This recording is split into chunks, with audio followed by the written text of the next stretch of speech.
할렐루야. 오늘도 수요 기도에 참여한 여러분 환영하며 축복합니다. 오늘도 말씀을 통해 기도의 제목을 찾고 뜨겁게 부르짖어 기도할 때 기도의 능력을 체험하는 이 시간이 되기를 주님의 이름으로 축복합니다. 오늘 우리에게 주시는 하나님 말씀은 사무엘하 6장 1절에서 11절까지 말씀입니다. 하나님의 말씀을 경청하시기 바랍니다. 다윗이 이스라엘에서 뽑은 무리 3만 명을 다시 모으고 다윗이 일어나 자기와 함께 있는 모든 사람과 더불어 바알레 유다로 가서 거기서 하나님의 궤를 메어 오려 하니 그 궤는 그룹들 사이에 좌정하신 만군의 여호와의 이름으로 불리는 것이라. 그들이 하나님의 궤를 새 수레에 싣고 산에 있는 아비나답의 집에서 나오는데 아비나답의 아들 우사와 아효가 그 새 수레를 모니라. 그들이 산에 있는 아비나답의 집에서 하나님의 궤를 싣고 나올 때에 아효는 궤 앞에서 가고 다윗과 이스라엘 온 족속은 잣나무로 만든 여러 가지 악기와 수금과 비파와 소고와 양금과 제금으로 여호와 앞에서 연주하더라. 그들이 나곤의 다장마당에 이르러서는 소들이 뛰므로 우사가 손을 들어 하나님의 궤를 붙들었더니 여호와 하나님이 우사가 잘못함으로 말미암아 진노하사 그를 그곳에서 치시니 그가 거기 하나님의 궤 곁에서 죽으니라. 여호와께서 우사를 치심으로 다윗이 분하여 그곳을 베레스 우사라 부르니 그 이름이 오늘까지 이르니라. 다윗이 그날에 여호와를 두려워하여 이르되 여호와의 궤가 어찌 내게로 오리요 하고 다윗이 여호와의 궤를 옮겨 다윗성 자기에게로 메어 가기를 즐겨하지 아니하고 가드 사람 오베데돔의 집으로 메어 간지라. 여호와의 궤가 가드 사람 오베데돔의 집에 석 달을 있었는데 여호와께서 오베데돔과 그의 집에 복을 주시니라. 아멘. 자, 오늘도 이 말씀을 통해 우리에게 주신 하나님의 음성을 듣게 되길 바랍니다.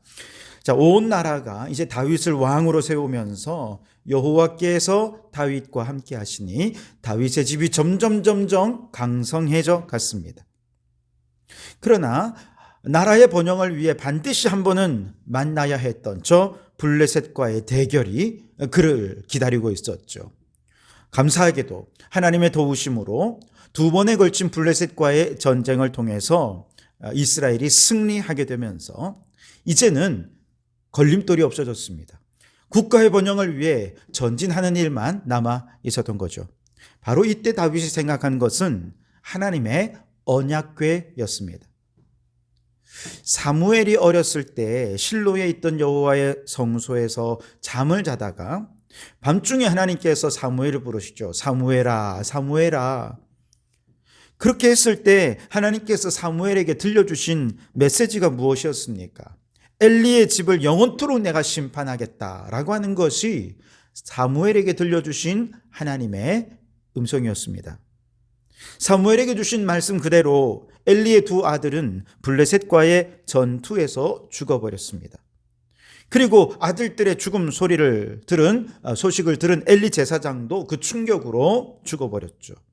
그리고 이때 엘리의 두 아들이 블레셋과의 전투에 언약궤를 가지고 나갔다가 블레셋 군사들에게 언약궤를 그만 빼앗겨 버리는 정말 초유의 사태가 나타나지 않았습니까? 블레셋 진영에 들어간 여호와의 언약궤는 가는 곳마다 저주와 재앙을 내렸고 결국 견디지 못한 블레셋 사람들이 언약궤를 암소 2마리가 끄는 수레에 메워서 이스라엘 진영에 속한 벳세메스로 올려보내게 됩니다. 그런데 이때 베세메스 사람들이 언약궤 안을 들여다보다가 70명이 목숨을 잃은 일이 발생하게 됩니다. 그래서 이 언약궤를 다시 실로에 가져오지 못하고 기랏 여아림이라고 하는 곳에 아비나답이라는 사람의 집에 궤를 보관하도록 한 것이죠. 그리고 세월이 흘렀습니다. 사울이 왕이 되었고 언약궤를 잃어버린 이후 성소는 이제 실로에서 노업 땅으로 이주했습니다. 언약궤도 없는 성소에서 그나마 제사장으로서 어떻게든 제사를 드리고 하나님께 예배를 드리던 제사장이 있었는데요. 아히멜렉 제사장이 다윗을 도왔다는 이유로 그만 제사장 85명을 모두 죽여버리면서 이제 이스라엘은 더 이상 제사장이 존재하지 않습니다. 그런 세월이 20년이 지난 후 다윗은 통일 왕국의 왕이 되었고 예루살렘 성을 차지하고 있던 여부수족 속을 정복하고 예루살렘 성을 다윗 성으로 삼게 됩니다. 다윗은 지난 20년간 사람들의 생각 속에서 잊혀져 버렸던 여호와의 궤를 다시 이스라엘의 중심으로 모셔오려고 계획했습니다. 왜 다윗이 언약궤를 다윗성으로 모셔오려 한 것일까요?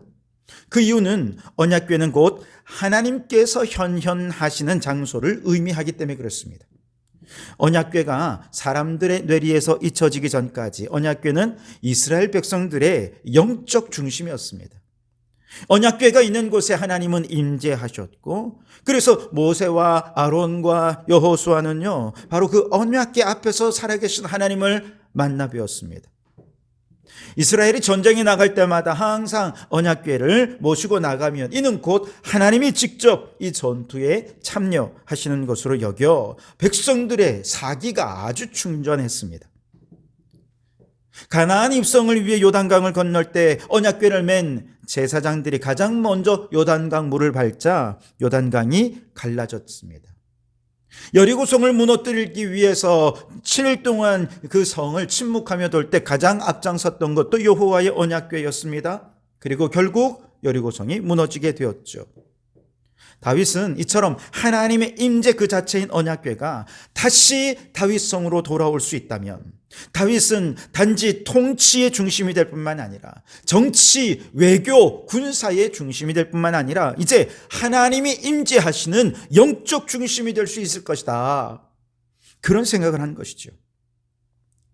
사울 왕 때는 사실 언약궤에 관심도 없었죠.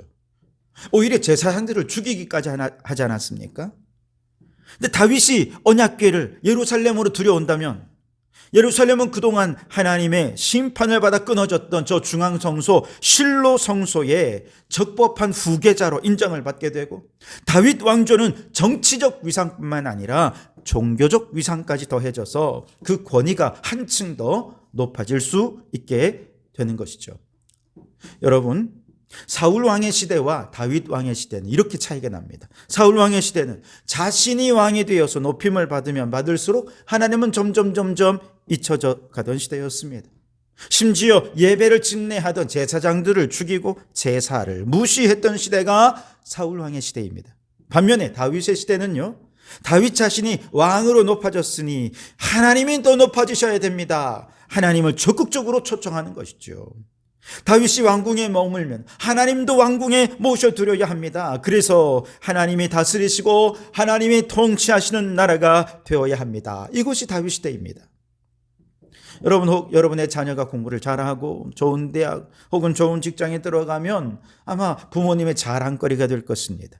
그런데 많은 경우 자녀들은 부모의 자랑거리가 되는데, 그러면 그럴수록 하나님은 점점 잊혀져 가요. 그러면 그는 사울 왕의 시대를 살아가는 것이지요. 자녀가 잘 돼요? 하나님을 더 높이십시오. 하나님이 더 높임 받으시고 더 영광 받으시고, 그렇게 할 수 있도록 자녀들이 영광 받는 자리에 적극적으로 하나님을 모셔야 할 것입니다. 여러분이 좋은 직장에서 하는 일마다 잘 되고 사업도 하는 사업들이 다 잘 되어서 돈도 많이 벌고 모든 것이 형통하고, 그런데 하나님은 점점 잊혀져 갑니까? 사울 시대를 살아가는 것입니다. 그러나 여러분이 잘 될 때 먼저 하나님의 생각나고 하나님께 감사하고 하나님께 영광을 돌려드린다면 여러분은 다윗의 시대를 살아가는 것입니다. 내 인생 최고의 순간 하나님을 떠올리고 하나님을 바로 그 자리에 모셔서 나는 낮아지고 하나님의 영광을 받으시도록 하는 것, 다윗의 시대입니다. 그래서 세상과 나는 간 곳 없고 오직 사람들의 입에서 당신을 보니 하나님은 정말 살아계시고 그 하나님은 위대하신 분이십니다, 사람들이 그렇게 고백하게 되는 그런 일들이 있을 때 우리는 비로소 다윗의 시대를 살아간다라고 말할 수 있을 것입니다. 그러니 여러분, 감사의 순간, 좋은 일이 있을 때 그곳에 하나님을 초청하십시오. 하나님께 영광을 돌려드리십시오. 나는 낮아지고 나는 아무것도 아닙니다. 하나님이 다 하셨습니다. 그렇게 하나님께 영광을 돌려드려서 여러분, 다윗의 시대를 살아가는 성도들이 되시기를 주님의 이름으로 축원합니다. 자, 이런 배경 속에서 다윗은 기랏 여아림의 아비나답의 집에 있던 언약궤를 예루살렘 성으로 모시기 위한 1차 시도에 돌입하게 됩니다. 1절을 보시면 다윗이 이스라엘에서 뽑은 무리 3만 명을 다시 모으고 그랬습니다. 언약궤를 옮겨오는데 무려 3만 명이나 되는 사람들을 모집했다는 거예요. 무슨 뜻입니까? 다윗은 지금 이 행사를 국가적인 행사로 대대적으로 진행하고 싶다는 것입니다. 과거 이스라엘은 2번에 걸쳐 블레셋과 싸워서 2번 다 패배했습니다. 그때 언약궤를 빼앗겨 버렸죠. 그런데 이번에는 블레셋과 2번 싸워서 2번 다 승리를 거두면서 블레셋의 위협에서 완전히 벗어나서 이제는 언약궤를 예루살렘으로 옮겨오게 된 것이죠. 그리고 무리 3만 명을 다시 모으고 다시 승리를 주신 하나님을 찬양하며 온 국가와 함께 하나님을 이제 언약궤와 함께 예루살렘 성으로 모시려고 한 것이죠. 2절에 보시면 다윗이 일어나 자기와 함께 있는 모든 사람과 더불어 바알레 유다로 가서 거기서 하나님의 궤를 메어 오려 하니 그 궤는 그룹들 사이에 좌정하신 만군의 여호와의 이름으로 불리는 것이라 그랬습니다. 바알레 유다, 이것은 기랏 여아림의 또 다른 이름이었던 것으로 추정이 되는데요. 이 바알레 유다는 예루살렘에서 북서쪽으로 약 14km 정도 떨어진 곳인데 이곳까지 무려 3만 명이나 되는 수많은 사람들이 내려간 것이죠. 그리고 이때 그 궤를 가리켜서 그룹들 사이에 좌정하신 만군의 여호와의 이름으로 불리는 것이다, 이렇게 표현하는데요. 한마디로 이 궤가 하나님의 임재를 상징하는 것이고 지극히 거룩한 것이다 라고 하는 것을 나타내는 것이죠. 이 법궤를 예루살렘으로 옮겨오는 것은 하나님이 다윗과 함께하는 것이다 라고 하는 것을 확실하게 보여주는 증거가 될 수 있을 것입니다. 다윗은 이 거룩한 궤를 모셔오기 위해 정말 나름 최선을 다했습니다. 3절에서 5절을 보시면 그들이 하나님의 궤를 새 수레에 싣고 산에 있는 아비나답의 집에서 나오는데 아비나답의 아들 우사와 아효가 새 수레를 모니라. 그들이 산에 있는 아비나답의 집에서 하나님의 궤를 싣고 나올 때에 아효는 궤 앞에서 가고 다윗과 이스라엘 족속은 잣나무로 만든 여러 가지 악기와 수금과 비파와 소고와 양금과 제금으로 여호와 앞에서 연주하더라 그랬습니다. 다윗은 궤 하나를 옮기는데 3만 명이나 되는 정말 신실한 사람들을 엄선해서 뽑아서 동원했습니다. 그것을 옮기기 위해 정말 화려하고 멋진 새로운 수레를 준비해야 했습니다. 또한 아비나답의 아들 우사와 아효가 수레를 몰게 했어요. 이들은 지난 20년 동안 자기의 집에서 언약궤를 모셔왔기 때문에 누구보다 언약궤 운반에 적합한 사람들이었죠. 또한 악기가 얼마나 많습니까? 여러 가지 악기들을 동원해서 궤 앞에서 연주하며 하나님을 찬양하게 했습니다. 여러분 상상만 해도 어마어마하지 않습니까? 3만 명이나 되는 사람들이 운집했고 악기가 연주해서 그냥 오케스트라 소리가 엄청난 소리로 연주가 되고 그리고 그 사이를 언약궤가 수레에 담겨 오는 것이죠. 그런데 그만큼 문제가 생깁니다. 6절에서 7절에 보시면 그들이 나곤의 타작마당에 이르러서는 소들이 뛰므로 우사가 손을 들어 하나님의 궤를 붙들었더니 여호와 하나님이 우사가 잘못함으로 말미암아 진노하사 그를 그곳에서 치시니 그가 하나님의 궤 곁에서 죽으니라 그랬어요. 소들이 뛰었습니다. 하나님의 궤가 떨어지려고 하니 우사가 그걸 붙잡았던 거죠. 근데 그 우사가 그만 즉사하고 말았어요. 이해가 안 되죠. 아니 궤가 떨어지는 걸 막으려고 그 궤가 떨어져서 땅바닥에서 흙에 뒹굴면 그게 하나님의 영광을 가리는 거잖아요. 그렇게 되지 않도록 하기 위해서 그렇게 우사가 여호와의 궤를 붙들었는데 그만 죽고 만 것이지요. 아니 왜 우사가 멀쩡한 우사가 죽은 게 왜 우사 자기 때문인가 말이죠. 여기 몇 가지 이유가 있습니다. 크게 두 가지를 생각해 볼 수 있는데요. 우선 하나님의 방법으로 이 궤가 옮겨지지 않은 데 문제가 있는 것이죠. 하나님은 이미 모세의 율법을 통해서 민수기 신명기 말씀에 법궤를 옮길 때는 이렇게 하라라고 말씀하신 게 있습니다. 민수기 4장 15절에 보면 우선 법궤를 옮길 때는요 레위인들만 그것도 어깨에다가 메어서 옮기라고 했어요. 레위 후손들 중에 고앗 자손들만 하나님의 궤를 어깨에 메고 운반할 수 있도록 그렇게 이미 말씀에 정해 두었습니다. 하나님의 교회는 오래전 엘리 제사장 때 블레셋에게 빼앗겼다가 하나님이 블레셋에 재앙을 내리시니까 다시 이스라엘로 돌아오게 되었죠. 아비나답의 아들 엘르아살이 오랫동안 그걸 지켜왔습니다. 우사와 아효는 아마 아비나답의 아들들이나 혹은 손자들인 것으로 추정이 되는데요. 이들은 레위인이었지만 수레를 메고 가도록 정해진 고핫 자손은 아니었던 것이죠. 바로 여기에 문제가 있었던 것입니다. 다윗과 신하들이 하나님의 교회를 운반하기 위해 새 수레를 사용합니다. 수레를 만들기 위해 얼마나 정성을 들였겠습니까? 새 것입니다. 정성도 들였습니다. 하나님을 향한 열심이 있었던 것이죠. 그들의 찬양을 보십시오. 그러나 정작 그렇게 하나님을 향한 열심이 있었음에도 하나님이 명령하신 방법대로 하지 않았다는 것이죠. 겉으로 볼 때는 너무나도 장엄합니다. 너무나도 화려합니다. 웅장합니다. 그런데 실제로는 하나님이 하라고 하신 대로 하지 않은 것이죠. 이 정도면 괜찮겠지. 이렇게 열심히 하는데 하나님도 감동하시겠지. 라고 생각했던 거죠. 이처럼 자기 나름대로는 최선을 다하는 것. 내가 원하는 방법으로 최선을 다하는 것. 이게 항상 문제가 되는 것입니다. 여러분, 우리가 순종할 때 하나님의 말씀대로 철저히 순종해야지, 내가 생각할 때 최선을 다하는 거, 내가 생각할 때 이런 방식이면 하나님의 사랑을 올바르게 실천할 거야. 여러분, 이게 아닙니다. 아무리 좋은 일이라도, 아무리 하나님을 위한 일이라도 올바른 방식으로 하나님께 나아가야 하는 것이죠. 여러분, 교회 안에서 정말 아무리 멋진 찬양 밴드가 찬양을 연주하고 그 장비가 어마어마하게 비싼 걸 사서 그냥 쿵 하고 소리만 나도 사람의 감동을 주는 그런 음향을 사용한다면, 몇백 명이나 되는 성가대가 또 엄청난 오케스트라가 전문가들이 동원되어서 그렇게 하나님을 찬양한다 하더라도 여러분, 하나님의 방법대로 하지 않으면 아무 소용이 없다는 것이죠. 우리도 마찬가지입니다.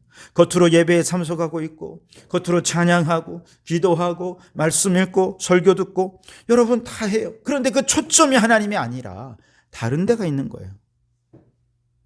하나님이 기뻐하지 않는 방식으로 예배한다면 그게 문제가 있는 것이죠.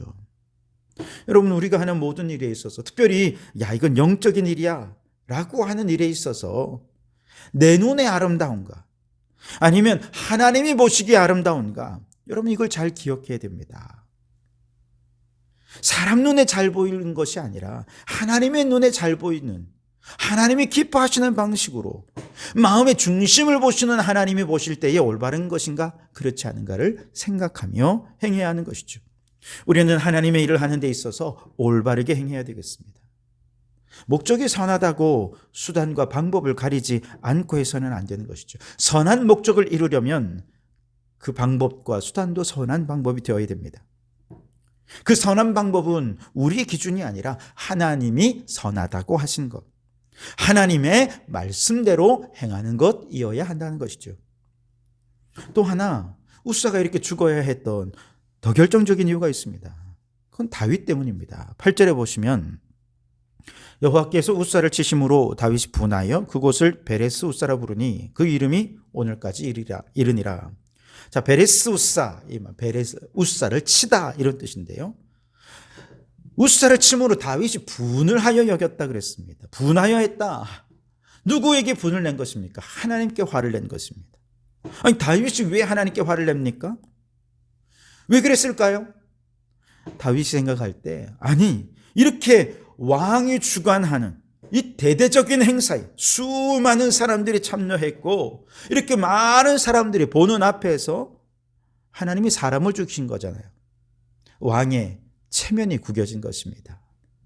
자신의 왕권을 정치적으로 이용할 뿐만 아니라 하나님의 언약궤를 모시면서 영적으로도 좀 인정받고 싶은 인간적인 마음이 있었던 것이죠. 그래서 이렇게 대대적인 행사를 기획한 것이죠. 사람이 죽은 거예요. 왕에 대한 흉흉한 소문이 돌기 시작합니다. 그러니 순간 화가 난 것이죠. 다윗은 하나님의 궤를 옮기면서 무엇을 원했습니까? 하나님의 궤를 예루살렘으로 옮기면서 이제 내가 이렇게 영적으로도 훌륭한 왕이다, 하나님이 나를 보호하시고 하나님이 함께하는 왕이라는 것을 아마 이 백성들이 다 알겠지, 이걸 과시하고 싶었던 것이죠. 그런데 그게 좌절된 거예요. 그래서 화가 난 것입니다. 하나님을 이용해서 자신의 영적 권위를 높이려 하다가 그 계획이 좌절되니까 그만 화를 내어버리고 만 것이죠. 여러분 혹시 하나님께 화가 난 적이 있으십니까? 하나님께 혹 서운하거나 섭섭한 일이 있으십니까?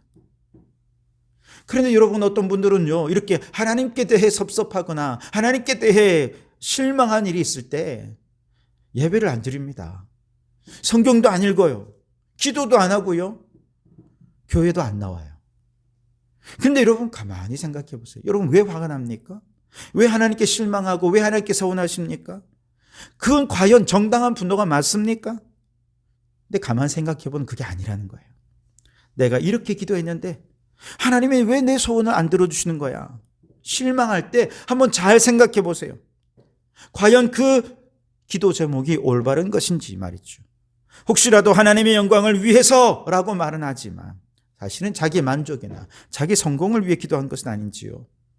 그것이 정말 하나님을 위한 것이었는지 한번 돌아보시라는 거예요. 우리가 건강을 위해, 치유를 위해 기도합니다만 여러분 왜 건강하려고 합니까? 왜 병 고침 받으려고 합니까? 우리가 건강하게 건강하게 해달라고 기도해서 이렇게 회복되었을 때 그 후에 만약 건강한 몸으로 더 많은 죄를 범한다면 그 건강한 몸이 누구를 위한 것입니까?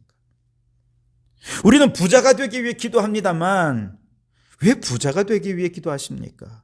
그 많은 돈 쓰고 싶어서 하나님도 모르고 주일도 모른 채 놀러 다니면서 그렇게 하나님께로부터 멀어진다면 그 물질의 복이 누구에게 유익이 되는 것입니까? 혹 우리는 나 자신의 행복을 위해 하나님을 이용하려고 그렇게 하나님께 요청하고 있는 것 아닙니까? 그리고 그 요청이 들어지지 않았을 때 우리는 다윗처럼 화를 내고 분을 내는 것 아닙니까? 결국 우사의 죽음으로 여호와의 궤가 다윗성에 들어가지 못하고 오벳에돔으로 집에 들어가 머물게 됩니다. 10절 11절에 다윗이 여호와의 궤를 옮겨 다윗성 자기에게로 메어가기를 즐겨하지 아니하고 가드 사람 오벳에돔의 집으로 메어간지라. 여호와의 궤가 가드 사람 오벳에돔의 집에 석 달을 있었는데 여호와께서 오벳에돔과 그의 온 집에 복을 주시니라. 여러분 오늘 이 말씀 속에 세 가지를 꼭 기억하십시오. 잘되고 좋은 일이 있을 때, 감사한 일이 있을 때 반드시 그 자리에 하나님을 초청하십시오. 내가 영광 받는 것이 아니라 하나님의 영광을 받으실 수 있도록 오직 하나님의 영광만이 높여지는 우리 성도들이 되시기 바랍니다. 두 번째, 무슨 일을 하든지 하나님의 방법으로 행하는 성도들이 되기 바랍니다. 인간의 방법이 아니라 내가 최선을 다했다고 아니라 하나님이 보시기에 올바른 방법으로 하나님의 말씀의 원칙과 원리대로 우리가 모든 일들을 감당할 수 있어야 한다는 것이죠. 그리고 세 번째, 하나님을 이용해서 내가 원하는 것을 이루려 하는 것이 아니라 내가 하나님의 영광을 위한 도구가 되도록 그렇게 우리 자신을 하나님께 드리는 성도들이 되기 바랍니다. 그래서 나를 통해 하나님의 영광이 나타나는 그렇게 올바른 열심으로 최선을 다해 주님을 섬기는 성도들이 되시기를 주님의 이름으로 축원합니다. 기도하겠습니다. 하나님 감사합니다. 오늘도 주신 말씀을 통해서 우리에게 귀한 교훈을 주시니 감사합니다. 우리가 언제든 잘되고 좋은 일이 있을 때 하나님의 영광을 받으시도록 하나님을 반드시 그곳에 초청하는 저희들이 되게 해 주옵소서. 무슨 일을 하든 하나님의 방법으로 말씀의 원칙과 말씀의 기준으로 행하는 저희들 되게 해 주옵소서. 하나님을 이용해 내가 원하는 것을 이루려 하는 것이 아니라 내가 하나님의 영광의 도구가 되는 삶이 되게 해 주옵소서. 예수님 이름으로 기도하옵나이다. 아멘.